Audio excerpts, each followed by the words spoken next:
a segurança do Flávio diz respeito ao país. Isso aí. Aliados de Ciro Nogueira relataram à Folha de São Paulo que os dois se encontraram ontem em Brasília.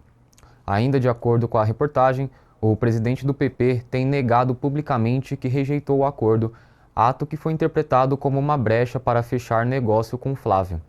Caso a decisão seja mantida, a Federação União Progressista, formada por PP e União Brasil, permanecerá neutra na disputa eleitoral, afetando Flávio, já que ele terá 20% a menos do tempo de propaganda de televisão do que Lula, seu principal adversário. O Ciro Nogueira não vai apoiar, ele teve uma reunião com o Ciro. O Ciro disse, olha, é a neutralidade, os estados podem fazer os acordos locais, né? Talvez haja uma brecha para a conversa, mas por enquanto, não vai apoiá-lo. Não vai apoiá-lo. Tá? Então, o Ciro está magoado ainda, e com razão, né? E com razão. Quando eu digo com razão, a razão lá deles. Quando explodiu o caso, quando o caso Master caiu no colo do Ciro, né, a primeira coisa que o Flávio fez foi pisar no pescoço do aliado. E veio lá, realmente, isso é muito grave. E ainda disse, eu não tenho nada com isso, ele só é meu aliado. Investigue-se. E ninguém sabia de Dark Horse, ninguém sabia de nada disso. Caiu muito mal no Centrão, porque falaram, opa, peraí, a primeira coisa que esse cara faz é soltar a mão de quem começa a ter problema. E ele soltou. E o PP é importante para o Flávio. União Brasil, a mesma coisa.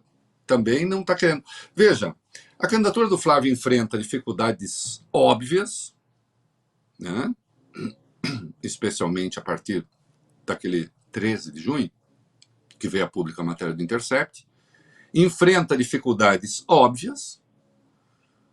O Centrão não é conhecido exatamente por sua fidelidade ideológica, né? Mas no regime do emendismo que a gente vive, os partidos não precisam necessariamente estar ligados ao governo, mas sempre é bom manter uma boa relação. Até outro dia parecia que o Flávio era uma força irresistível. Começaram a tropeçar nas suas próprias maluquices, no seu passado, né? Sem explicação. E aí, então, o Ciro disse, bem, vamos manter a neutralidade, quando mais não fosse porque uma coisa é o PP do Rio Grande do Sul, uma coisa é o PP de São Paulo, outra coisa é o PP de alguns estados do Nordeste que não vão fazer campanha contra o Lula, né? Porque o Lula é uma força importante ali.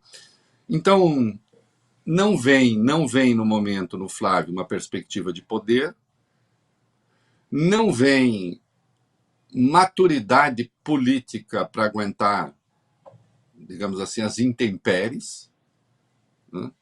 E, evidentemente, pegou muito mal para o Flávio, mesmo ali entre seus aliados, o que ele fez com o Ciro, para em seguida cair em desgraça. Porque, no fim das contas, sim, o Ciro tem lá vínculos com o Vorcaro, recebeu as apurações de que recebeu uma farta pensão, etc.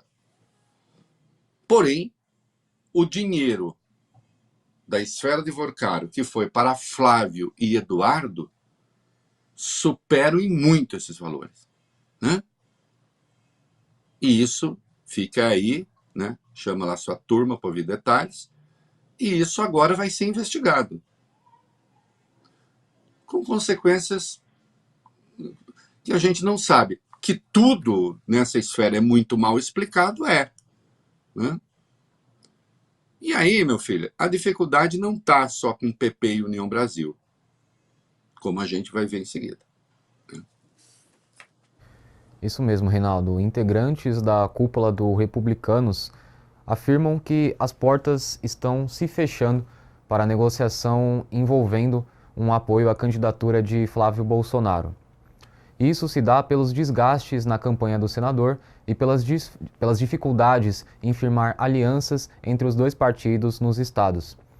Segundo o jornal o Globo, integrantes do Republicanos têm apontado que ainda há tempo para conversas, já que a decisão pode ser tomada até o dia 5 de agosto, prazo final para a realização das convenções partidárias. Porém, o atual cenário tem dado munição para a ala do partido que atua pela neutralidade nacional. A decisão final passará por Marcos Pereira, presidente da sigla. E aí, Reinaldo, mais dor de cabeça para a campanha do Flávio?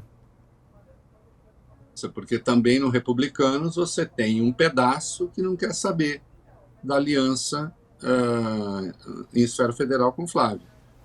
O Tarcísio é republicano, aqui em São Paulo. Está tudo certo. Mas o Tarcísio não é republicano, o Tarcísio é bolsonarista. Ainda que um bolsonarista que ambicione ter uma certa autonomia, né? O republicano está bravo desde lá de trás, convenha, porque, afinal de contas, o Tarcísio, no campo da direita, era considerado um candidato favorito do campo da direita. E, mais do que isso, né, também era o candidato de setores importantes da mídia, de setores importantes da imprensa. Eu faço essa distinção, porque são ambientes, embora imbricados, de distintos, né? Eu tenho editoriais aqui guardados sobre Tarcísio presidente, que cada vez que eu leio eu fico como Dorico Paraguaçu, já que eu sou velho, eu faço referências de novelas antigas, né? Eu fico como o Dorico Paraguaçu, com o coração lavado e enxaguado de emoção, né? Chegou a ser eleito pré-presidente da República nesses ambientes, né? Euzinho aqui disse lá no dia 7 de julho do ano passado, não será ele, não será ele. Muita gente no mercado perdeu dinheiro com isso, nessas apostas, né? Mas ele era um candidato forte, do Republicanos, bolsonarista, porém com um certo trânsito, independente. É o queridinho das elites brasileiras, de parte considerável delas, né?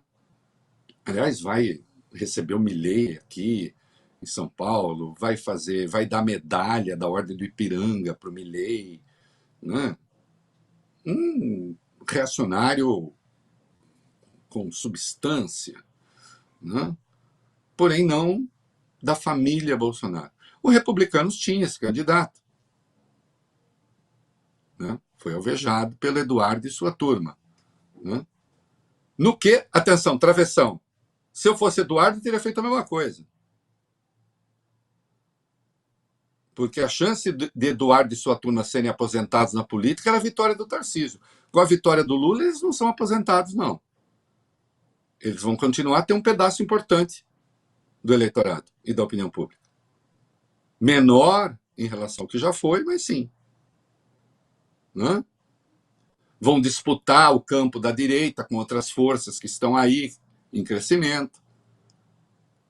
Tarcísio tenderia a galvanizar isso tudo. Agora, com republicanos, portanto, também não. Isso é ruim para o Flávio? É ruim, porque diminui tempo de televisão, por exemplo. Então, parecia que ele ia ter há 4 meses, se diria, ele vai ter um latifúndio no horário eleitoral, né? Porque então seria PL, Republicanos, PP, União Brasil. E hoje está caminhando para ele ter menos tempos, tudo mais constante, do que o Lula. E o Republicanos não está querendo discutir nem mesmo a possibilidade de vice, né? Já que tem a tal da Daniela, que era presidente da Caixa, que é filiado aos Republicanos. O Flávio gostaria de tê-la como vice, mas Valdemar já afirmou, ela não tem voto. As coisas estão ficando difíceis para ele, né? Mas, vamos lá, né? E agora vamos à razão porque ele ficou bravinho com o... Não, vamos fazer o seguinte, Vamos fazer o seguinte, vamos fazer, porque aí eu não quero interromper, vamos fazer mais um comercialzinho, quando a gente reunir de novo a rede com televisão, etc., nós vamos falar daquela nota fiscal do Flávio, porque a gente ficou sabendo, inclusive, que o escritório de advocacia dele ao menos fez alguma coisa, nem que seja isso. Atenção, o Brasil tem um meião político que inexiste, por exemplo, nos Estados Unidos, para o bem e para o mal. Ultimamente até tem sido mais para o bem do que para o mal. Né? Por que eu estou falando isso? Quando o Lula ganhou a eleição aqui, esses partidos, estou pegando um livrinho, esses partidos, republicanos, PP, União Brasil, né, como partidos, admitiram a vitória do Lula e pronto. Assim como o presidente da Câmara, então, Arthur Lira, presidente do Senado, acabou. O Lula ganhou. Nos Estados Unidos, nós vimos um impasse quando o Biden ganhou, porque, afinal de contas, o Trump tinha o controle dos republicanos. Tem muita gente de direita, de extrema-direita, enfiado nesse centrão, mas eles têm uma coisa meio pragmática com o poder. Né?